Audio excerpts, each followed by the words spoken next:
That's right. Brandon Ingram doing his thing. 8 points, 4 for 8, 5 rebounds, 3 assists. He is playing well. We have a 1-point game. It's kind of messing up our blowout night. Every other game has been a blowout. K-Mac 20 plus, but not tonight. When you look at the Lakers, K-Mac, what's one of the first things that come to your mind when you watch them play, whether it's their style of play, organization, whether it's body language? When you see this team, what are you seeing? You know what? I see them really trying hard to try to create good shots. They all maybe take one dribble too much, trying to create something for themselves first. You can just see how much they miss LeBron James, who just kind of gets the ball moving and popping. But I see them trying to, they just don't have those couple guys that can just go get their own shot late in the clock. You know what I mean? To just kind of go down. Kuzma is still reliant on others to get him shots. And so, with L.A., Brandon said it. Like, LeBron is the MVP of the league. I mean, you look with him. Right? Yeah, with him. I mean, a lot of nights they look really in a flow. They get moving. They score the ball. They play up and down. Without him, they struggle. They struggle badly. So, yeah, I like their effort. I like what they're doing. They just need those guys. All the young guys have got to grow up. Ball's got to decide who he is, find out who he is. Yeah. Ingram, where am I going to play on the floor? Where am I getting my shots? Kuzma, all those guys have just kind of got to just keep developing and getting better. I guess they're just young, Same thing with Chicago. I thought Chicago played hard, Chris. I was looking, Markkanen, Levine, and Dunn went 3 for 17 between 3 of their starters. And they're still in the game. Yeah. So, that's saying something pretty big there. So, yeah, we finally have a good one tonight. Two teams struggling, trying to find their way. But this team doesn't matter what their record is or who they beat or who they haven't. Pull! That's right. He's one of the best skeet shooters in the game. Pull! He can hit Clay, a Clay disc from 1,000 yards away. There's really nothing to say during the Golden State highlight except watch how they move the ball and watch how they go. And I was just told a franchise record 6 threes in a quarter? 10 threes in a quarter? Oh, my goodness. Come on and in. That was ridiculous. Oh, then take that with you. He's 7 feet. I saw a stat the other day that said Kevin Durant is the first player 6'9" and under. And I want to call his team and complain, come on, be serious. Legit. Yeah, you don't have to fight for this guy in the record book. He's a walking record book. And that guy right there, he's a walking trophy. He has a trophy in his house, a couple from winning championships. He was an MVP final. That's your man, Andre Iguodala, but the ball moves back. Draymond's going to get it back to you. Boom! Right from that corner. Denver, as you said it before, K-Mac, they're playing some of the best basketball in the league, but you still have growing pains during the season. No question. They weren't ready for what Golden State brought to them tonight. I mean, right now, all those Denver guys are going like, oh, this is what it looks like when Golden State gets mad at you and wants to prove a point. Yeah. It'll make them better. But when I look at this game and watched it, it reminded me of how good Draymond Green was. Draymond Green had a Draymond Green game. He had 13 assists. Yes. First, I'm trying to think. I'm telling you, look, he shot the ball 5 times. Yeah. And kind of controlled their offense. Yeah. When he's playing like that, they're tough to beat. Definitely. It's tempo and pace. And when they're playing like that, the pace of their game is going great. They can play faster or slower, but when Draymond is going, so is the team going. And that's what Butler hopes is the moniker for him in Philadelphia. When Butler's game is going, the team is winning. He says hey to his former assistant coach. That's right. But once the game got started, it was a blowout. Move out the way, bully ball, dunking on people. And again, talking about these teams, K-Mac, Minnesota, growing pains has a lot to learn in the playoff atmosphere in Philly tonight. Yeah, and man, you better bring it. I mean, Butler had his troops ready to go, and I mean, they were stealing the ball. And I love this because who's the first big running? Yes. Embiid. Outruns everybody. As a matter of fact, outruns Wiggins to get it. And Embiid was ready to go tonight. They played inside out, the Sixers did, and this is part of the outside. But they started with Embiid on the inside, and they were murder. Isn't it amazing when you play inside out? You can get the same number of threes, the same number of shots. It's just, do you have the patience to wait and let the game develop? I heard so much this weekend about Brady. He passes underneath, then he hits you with the bomb. It's like he doesn't just throw 10 bombs first. And I like the fact that Philly, number one, has the talent, but two, has the system to play inside out. Yeah, and you see right here, the ball's been inside enough. They got tired of seeing Embiid beat him up. Butler's wide open for that jumper. And, Butler didn't force it. I'll give him credit, Chris. I thought maybe he might come out and try, screw this, I'm going to go for big numbers. Yeah. He just let the game come to him. Yeah, and when you talk about Butler, really this year, the only thing that's been talked about is his talking. He's going to play hard on the court. You just wonder what type of influence he's going to be in that locker room. Get that shot out of here. Oh, give me that shot back. Butler happy, gets the win tonight. But how about Embiid? 31 and 13, and Simmons trade the guy. He should have had a triple-double. He needed one more assist. He's balling. That's right. That's your 6'9" point guard, Ben Simmons. And here's your 5'11", 5'13" point guard in Trae Young. That's Ice Trae. That's what they call him, because he shoots the. Let's get out to Atlanta. That's right, Schroeder. This is his first game back in Atlanta. He joins his boy Russell Westbrook and the Thunder. They're trying to go up against the Hawks. How about this beautiful pass to Steven Adams? Get dunked on. That should be his moniker. You like dunks, get dunked on. But on the other end, John Collins. There's anything you do, I can do better. Kevin Herter. Hope that's how I pronounce your name, brother, because that's how I'm saying it tonight. 17 points total. I mean, this is just the dunk fest in the home of the human highlight film, Dominique Wilkins. The game continues on. The Hawks putting it up, but Paul George trying to keep his team in the game. The three-pointer, and now getting the big fella involved. On the other end, the beautiful pass by Trae Young behind the back to Herter again. Herter got a wetter. Point. Yeah, Herter's got a wetter. I'm going to change his name to Wetter. It's easier to say. Speaking of wetter, Westbrook's wetter been kind of dry this year, but it's wet right there. Schroeder says, you must have forgot. Don't forget about me. I was here first. He gets another three. Pulls from deep, tries to keep his team in the game. Actually, they are up 94-90. But Trae Young, this is why they drafted the kid. This is why I'm hot. This is why I'm hot. I don't know if you guys remember that song, but he's hot. The beautiful one-hand layup. Thought he was going to pass it to the corner. Psych your mind, in the words of my little nephew. Deep. Oh, the beautiful three-pointer from deep. He had 24, 11, and 6 rebounds. The Hawks, that's right, the Hawks, they win against one of the best defensive teams in the league, OKC. Only giving up 107 a night. Tonight, they had to add some points to that. How about 142 for Atlanta? We'll be back. More players only. Warriors up next. Got Isaiah, Brendan, and Studio J. They were out there balling. That's Top right. 142 on him. Yeah, OKC only gives up 107. The defense of OKC didn't show up tonight, giving up 142. Let's see what Coach Donovan had to say about his team's effort tonight. Really, it seemed like they hurt you in kind of all the areas you were worried about, offensive glass, at the rim, and from behind the arc. Yeah, I mean, no question they did, and I mentioned they were playing very well over the last, whatever it was, 10 to 14 games, and that's what they do. They shoot a lot of threes. They do a really good job offensive rebounding, and they try to generate some turnovers. So for us, we have been a great defensive team all year.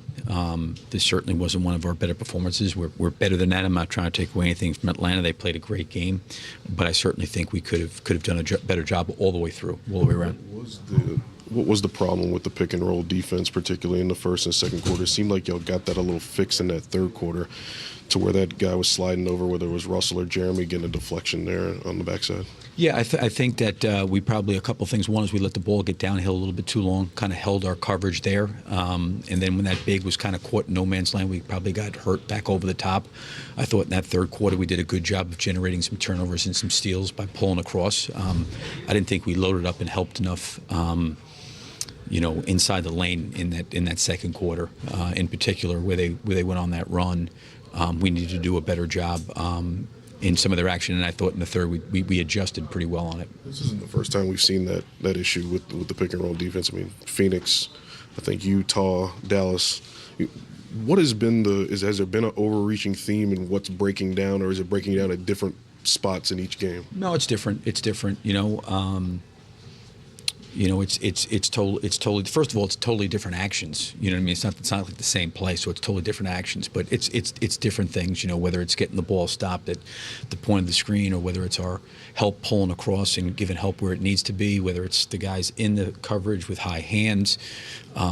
Is the floor overloaded? Is the overload behind the balls, in front of the ball? There's just a lot of variables there. And I thought, like I said, after the halftime when we adjusted, I thought we handled it better. Stick with a pretty standard rotation, starting mostly second unit guys in that fourth quarter. Atlanta's kind of a team that they oscillate between some of those guys that are starting for them tonight or guys that are coming off the bench. But do you give any consideration to putting starters in that at the start of the fourth quarter? Yeah, I thought about it to be honest. I did. I thought one is I thought Jeremy played the whole first quarter, as did Stephen and Paul. I thought that getting Russell off a little bit earlier in that third quarter could get him back a little bit earlier in the fourth. I just think there's a lot of minutes. I mean, Jeremy played 40 minutes tonight. Stephen was 38, 39. Those guys are playing a lot of minutes. I thought the group was playing well to end up the third quarter, and I didn't really want to break up their total, momentum and flow that they had going. I wanted to kind of, because we're in a good groove on defense and offense.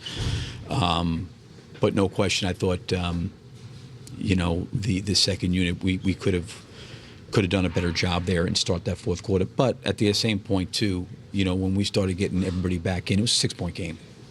So I understand maybe the momentum changed a little bit there, but it wasn't like it was like an insurmountable lead. It was really, I thought tonight, everybody, it was collectively, coaches included, players, everybody, we just didn't do a good enough job. You had Alex on the bench for a moment, I think, in the first half. I mean, what was it? What spurred him being on this trip, being able to be with the team this time around? Yeah, I mean, again, I just, he's obviously always welcome around our team. We want him around our team. And he felt like it was important for him to be here, so he made the trip.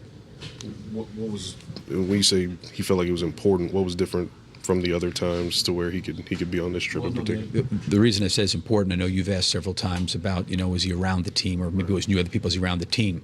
He wants to be around the team, so I think that there's nothing different. It's just that he wants to be around the team, so when he can do that, he's certainly been able to do that. Is a game like this easy to brush off, or is it just one of 82? Are you guys really ticked about losing to a team like the Hawks? Well, I think our guys are competitive guys. I think anytime we lose it has nothing to do with the Hawks. Anytime we lose, I think these guys you're upset or bothered or ticked off. And, I think for us, we got to learn from it and got to get better from it and got to get ready for another game. What needs to change for those components in the pick and roll to be more sound, more consistently? I mean, I guess in the last few weeks we've seen this pop up a little bit more and more. Yeah, I mean, I don't know. I think it's been, to be honest with you, it's been different. Our defense has been so elite this year and so great this year. The last several games, it hasn't been at the level it needs to be. And I think for us to be able to play the level of defense that we have been playing for most of the year takes an incredible amount of effort and execution and intensity on those guys' part. And 82 games is a long year, and they've done a pretty good job sustaining it. Tonight was a game we didn't, but I still think that we've got obviously a great defensive group to be able to go out there and guard. So I don't really look at it as, a quote-unquote trend of what's going on. The trend has been, to be honest with you, probably the last 5 out of 6 games. I thought the San Antonio game at home we defended really, really well. I don't think Washington or Minnesota we defended like we needed to.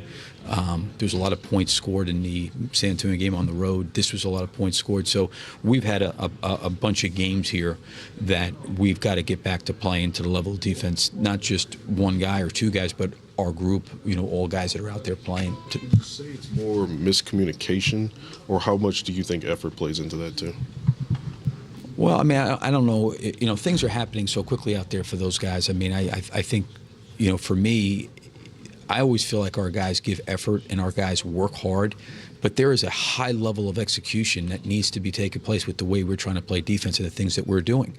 And, why did we make 15 or 16 3-point shots against San Antonio and things happen quickly and we didn't get, some coverages down like we normally have? It's part of the game. It's part of being a human being. They're not going to be perfect all the time. We need to do a better job all the way around. I think what we've shown of what we're capable of doing defensively, we have got to try to strive for that standard every single game. That's the goal. And we didn't reach the goal tonight, and we didn't play to that standard that we wanted to tonight. but we got to be able to come back and learn from it and get better from it and figure out a way to improve upon what happened tonight. You obviously don't. They definitely need to figure a way to get back to that. Gave up 62% of their field goals tonight. You look on the other end, 36 assists on 56 field goal attempts for the Atlanta Hawks. They're definitely moving that ball around. And D. Fish, what are you seeing there looking at tape in your coach's room when we talk about this game between these two teams tonight? Yeah, I mean, the defense is really what let the Thunder down tonight, and it's been an issue, as Coach Billy Donovan just talked about, in some of their recent games against the Spurs, really high-spirited games. So their defense is their anchor, though. They'll have nights like this, but they're still top defensive team in the league. That end of the floor will be fine. Where they've really had some issue is finding ways to create easy opportunities for Russell Westbrook and Paul George. So here, we'll take a look at an easy opportunity offensively that they create for Russell Westbrook. A little bit of a stack pick and roll action. You see Paul George screening for Steven Adams. And a lot of NBA teams now screening the big screen roll defender that takes that rotation away, allows Russell Westbrook to get downhill and get to the front of the rim. And so Russell's been doing a great job of stepping off the gas, allowing other guys to eat like Paul George and Dennis Schroeder, who's now on the Thunder. And so those opportunities to get downhill without much resistance, those are the ones that allow Westbrook to have that energy they're going to need him to have to make a push in the West. You know, I got Fish. They're one of the few teams they don't switch with Adams, so they just concept every pick and roll. So you talked about, you know, Billy's talking about, which means they come down. Let's say you're pushing a guy to his right hand. That means that weak side's got to be all the way in. They've got to take that roller immediately. And you're a half a step late. That roller gets the ball inside of the first big, and then that second big, that first weak side defender, that second weak side defender is coming off the corner, and then everything opens up on the weak side. So when he's talking about his defense with concepts, because a lot of people just switch now, they don't have any more concepts, but everybody's got to be in the right place. And he was just talking about guys being a little bit out of position.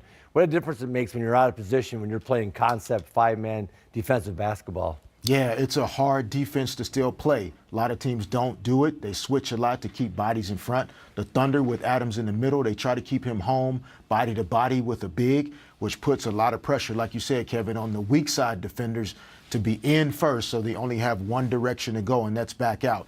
Understandable, the Thunder would be a little bit out of gas after a high-spirited double overtime loss to San Antonio in San Antonio, then have to come back, play the Spurs again at home, and then the Wizards in a fast-paced game. So maybe tonight just an aberration with the Thunder not having the gas they normally do. But again, they play some of the best defense in the league. I don't think we have to concern ourselves much going forward with the Thunder on defense. Yeah, thank you, Derek, so much. And I agree with Derek. I mean, this is not who OKC is. Right. You know that they play hard every night. And just so many crazy stats from this game. 31, both teams shot 75% from the line, except OKC got 41 attempts. And how about the Hawks? Only 16 attempts and still dominated. And I think you have to go back to that 62% shooting, 56 for 90, dominating inside of the paint, 68 to 50.